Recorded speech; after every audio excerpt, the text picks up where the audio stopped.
Historically, many civilizations are named after the region where that civilization flourished, such as the ancient Egyptian, Mesopotamian, Mayan civilizations. In the modern world, we may speak about the Sinic or Chinese civilization, and this is common. Some civilizations were named after the religion of the majority of its populace. The most salient and conspicuous example is Islamic civilization. And this is because Islam represented everything in that civilization. One of the unique characteristics of Islamic civilization is its emphasis on the middle path, the middle way in everything. As an example, if we take the political ideologies of the 20th century, capitalism and communism, which were fiercely battling each other. Capitalism focused on the individual, on individual freedoms, on liberty and things of that nature. Communism, on the other hand, concentrated on the collective good and performed massacres and massive human rights violations in the name of the collective good.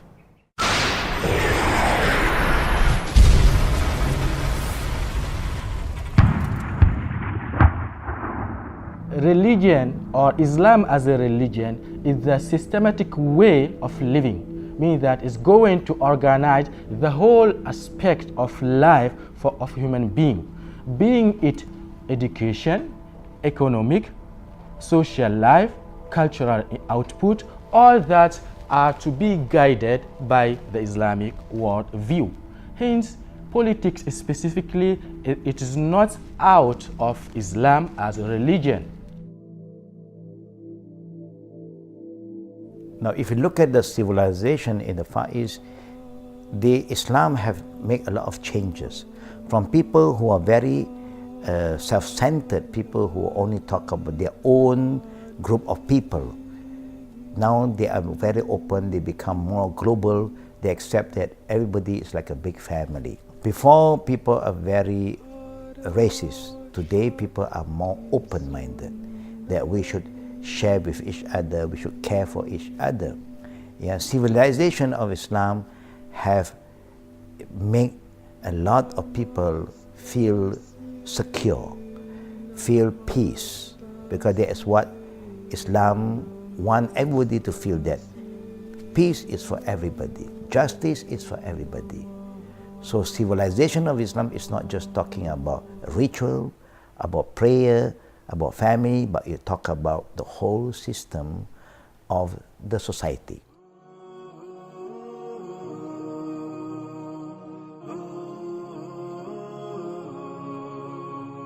When we speak about the history of science in Islamic civilization, we are essentially telling the other narrative, a narrative that has seldom been told, one that is absent from most Western circles and even some Muslim ones. A story of breathtaking science that was produced by Islamic civilization. A story that will fill the gap that has been created by many history books, especially on the history of science. A gap not of a decade or two, but of more than a millennium of diligent work and scholarship. Actually, many scholars of civilization and sociologists have data on the numbers of geniuses in different regions and different civilizations. And it is interesting that it is in this period that most history books omitted that we find the preponderance of geniuses in Islamic civilization.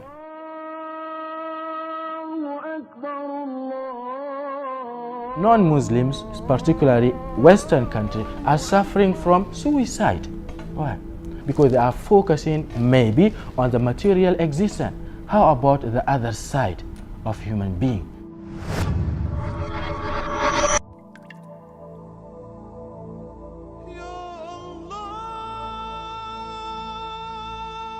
Islamic architecture is a very important aspect of Islamic civilization.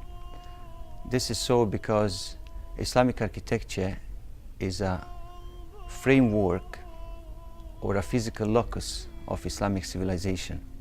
It is its identity, it is its soul.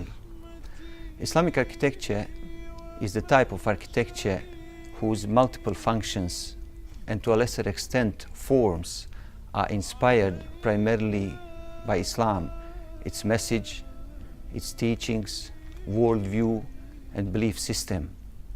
It is a framework of Muslims' life activities, and we know that life in Islam is a form of worship, so we cannot separate between life and worship as far as Muslims are concerned. It is maybe because of this that Sinan, one of the greatest architects in the history of Islamic civilization, said that architecture is the most difficult profession, and he who wants to practice it correctly must be, first of all, pious.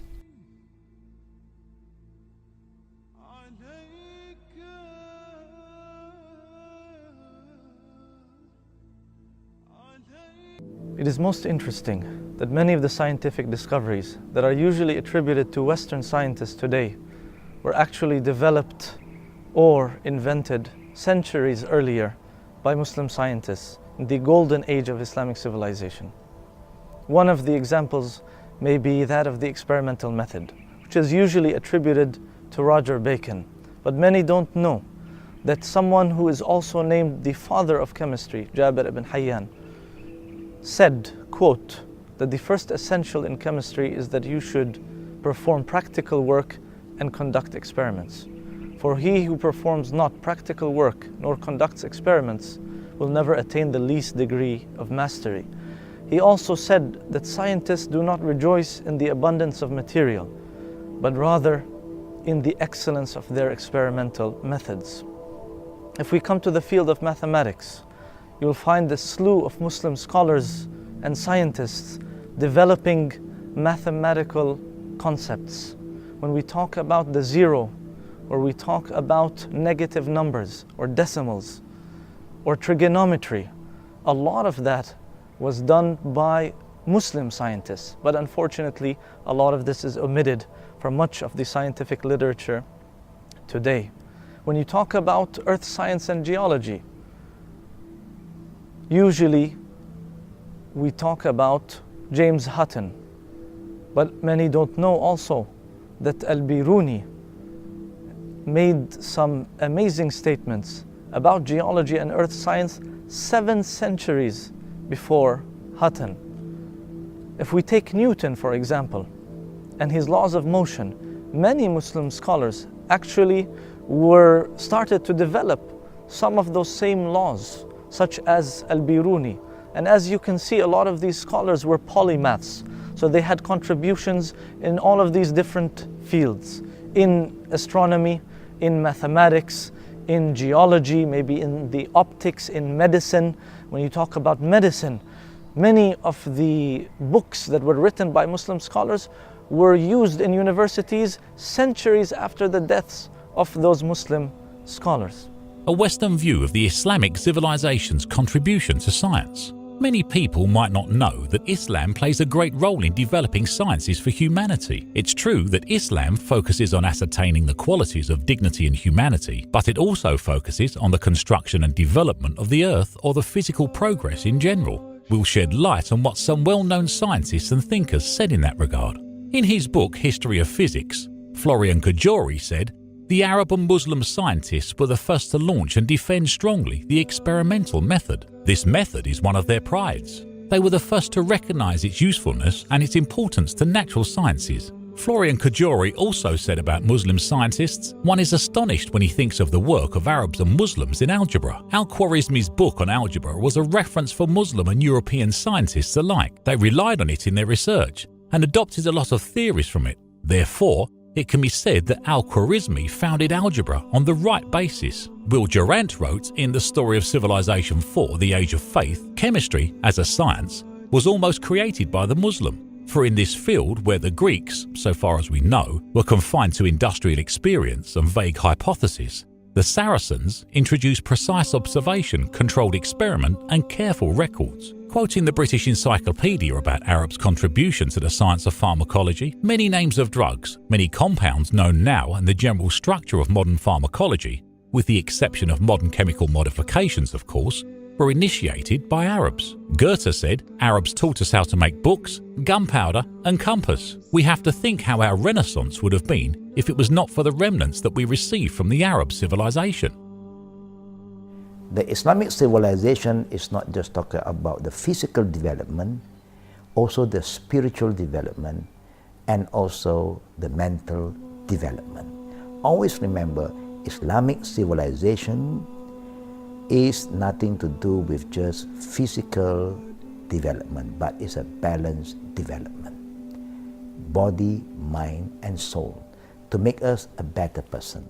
The state built by Prophet Muhammad, peace be upon him, was not an oppressive kingdom. It was a state of justice, mercy, and consultation. The caliphs of Prophet Muhammad, peace be upon him, followed his footsteps in running the Islamic State. For example, Omar ibn al-Khattab, the second caliph, established Bayt al-Mal, the treasury, and allocated a sum of money for all citizens of all ages. He did not set exclusively for himself any luxurious belongings as kings do. He never had full stomach till he was sure his citizens are full, and none of them were deprived or hungry. He founded a number of new organizations because Muslims needed them when their state became bigger. He was very strict in observing the civil servants and auditing their financial disclosures so that not to embezzle the public funds. Omar ibn al-Khattab maintained the judiciary system which existed in the Islamic State before his reign.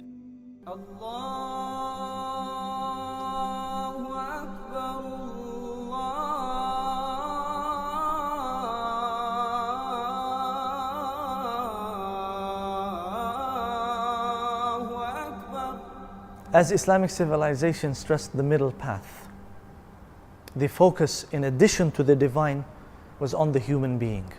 The human being as the creation of Allah, the creation that He honored and that He required to construct and build life here on earth.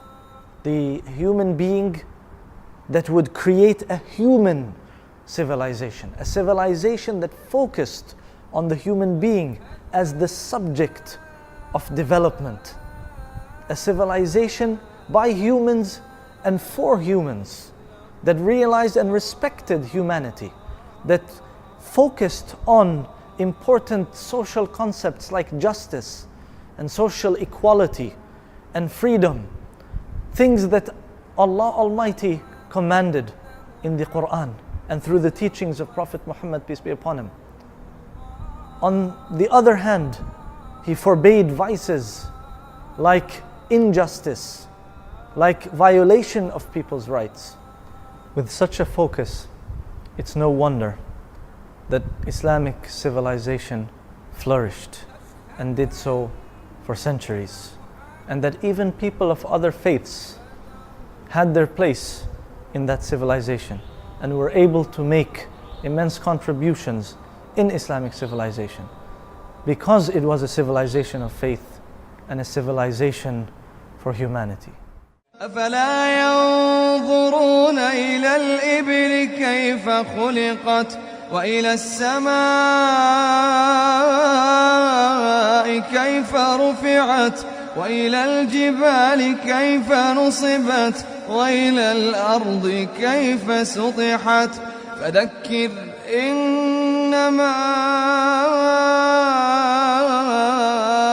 أنت مذكر